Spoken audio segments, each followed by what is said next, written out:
കമാൽ മൗല മസ്ജിദ് എന്ന ഇസ്ലാമിക വിശ്വാസികൾ അവകാശപ്പെട്ടിരുന്ന ഭോജ്ശാല സമുച്ചയത്തിൽ ഇനി നിസ്കാരമില്ല. അത് ഇനി മുതൽ പൂർണ്ണമായും ഒരു ക്ഷേത്രമാണ്. മധ്യപ്രദേശ് ഹൈക്കോടതിയുടെ സുപ്രധാനമായ വിധിയിലൂടെ ധാർ ജില്ലയിലെ ചരിത്ര പ്രസിദ്ധമായ ഭോജ്ശാല സമുച്ചയത്തിന്റെ യഥാർത്ഥ അവകാശം അരക്കിട്ടുറപ്പിച്ചിരിക്കുകയാണ്. ഹൈക്കോടതിയുടെ രണ്ടംഗ ബെഞ്ചാണ് ഈ ചരിത്രപരമായിട്ടുള്ള വിധി പ്രസ്താവിച്ചത്. ഭോജ്ശാല സമുച്ചയത്തിൽ മുസ്ലിങ്ങൾക്ക് വെള്ളിയാഴ്ചകളിൽ നമസ്കരിക്കാൻ അനുമതി നൽകിക്കൊണ്ടുള്ള ആർക്കിയോളജിക്കൽ സർവേ ഓഫ് ഇന്ത്യയുടെ 2003 ഉത്തരവ് കോടതി പൂർണ്ണമായും റദ്ദാക്കി. ഈ സ്ഥലത്തെ ഹൈന്ദവ ആരാധനയുടെ തുടർച്ചയെ ചരിത്രത്തിൽ ഒരിക്കലും തടസ്സപ്പെടുത്തിയിട്ടില്ല എന്ന് കോടതി വിലയിരുത്തി. ഈ തർക്കപ്രദേശം പരമാര രാജവംശത്തിലെ ഭോജരാജാവുമായി ബന്ധപ്പെട്ട ഒരു സംസ്കൃത പഠന കേന്ദ്രമായ ഭോജ്ശാലയായിരുന്നുവെന്ന് ചരിത്രരേഖകളും സാഹിത്യങ്ങളും വ്യക്തമാക്കുന്നതായി കോടതി വിധി പ്രസ്താവനത്തിൽ അസന്നിഗ്ധമായി വ്യക്തമാക്കി. ഹിന്ദുക്കളെ സംബന്ധിച്ചിടത്തോളം ഇത് വാഗ്ദേവിയായ സരസ്വതിയുടെ ക്ഷേത്രമാണ്. എന്നാൽ മുസ്ലിങ്ങൾ ഇതിനെ കമാൽ മൗല മസ്ജിദ് എന്നാണ് അവകാശപ്പെട്ടിരുന്നത്.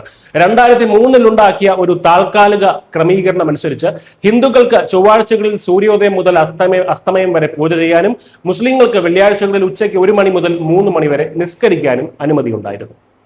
ശാസ്ത്രീയ പരിശോധനകളുടെയും ആർക്കിയോളജിക്കൽ സർവേ ഓഫ് ഇന്ത്യയുടെ റിപ്പോർട്ടിന്റെയും അടിസ്ഥാനത്തിൽ ആ വിട്ടുവീഴ്ചയ്ക്കാണ് ഇപ്പോൾ നിയമപരമായി അവസാനമായിരിക്കുന്നത്. ഹിന്ദു ഫ്രണ്ട് ഫോർ ജസ്റ്റിസ് എന്ന സംഘടന നൽകിയ ഹർജിയിലാണ് ഹൈക്കോടതിയുടെ ഈ ഒരു നിർണായക ഇടപെടൽ ഉണ്ടായിരിക്കുന്നത്.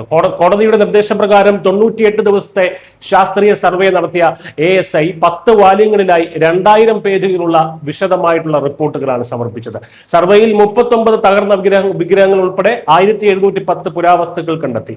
പഴയ ക്ഷേത്രങ്ങളുടെ ഭാഗങ്ങൾ ഉപയോഗിച്ചാണ് നിലവിലെ ഘടന നിർമ്മിച്ചിരിക്കുന്നത് എന്ന വാസ്തുവിദ്യ അവശിഷ്ടങ്ങളും ശിലാശാസനങ്ങളും വ്യക്തമാക്കുന്നു.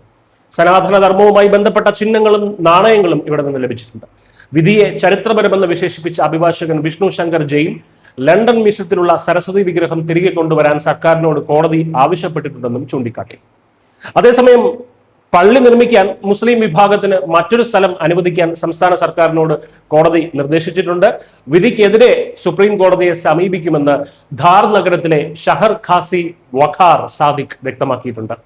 ശാസ്ത്രീയ തെളിവുകളുടെയും ആർക്കിയോളജിക്കൽ സർവേയുടെയും കൃത്യമായ പിൻബലത്തോടെ ഹൈക്കോടതി പുറപ്പെടുവിച്ച ഈ വിധി രാജ്യത്തിലെ ഇടതുപക്ഷ ബുദ്ധിജീവികളും കോൺഗ്രസും കൂടെ ഇത്ര നാളും തമസ്കരിച്ച ചരിത്ര വസ്തുതകളുടെ വിജയം കൂടിയാണ്.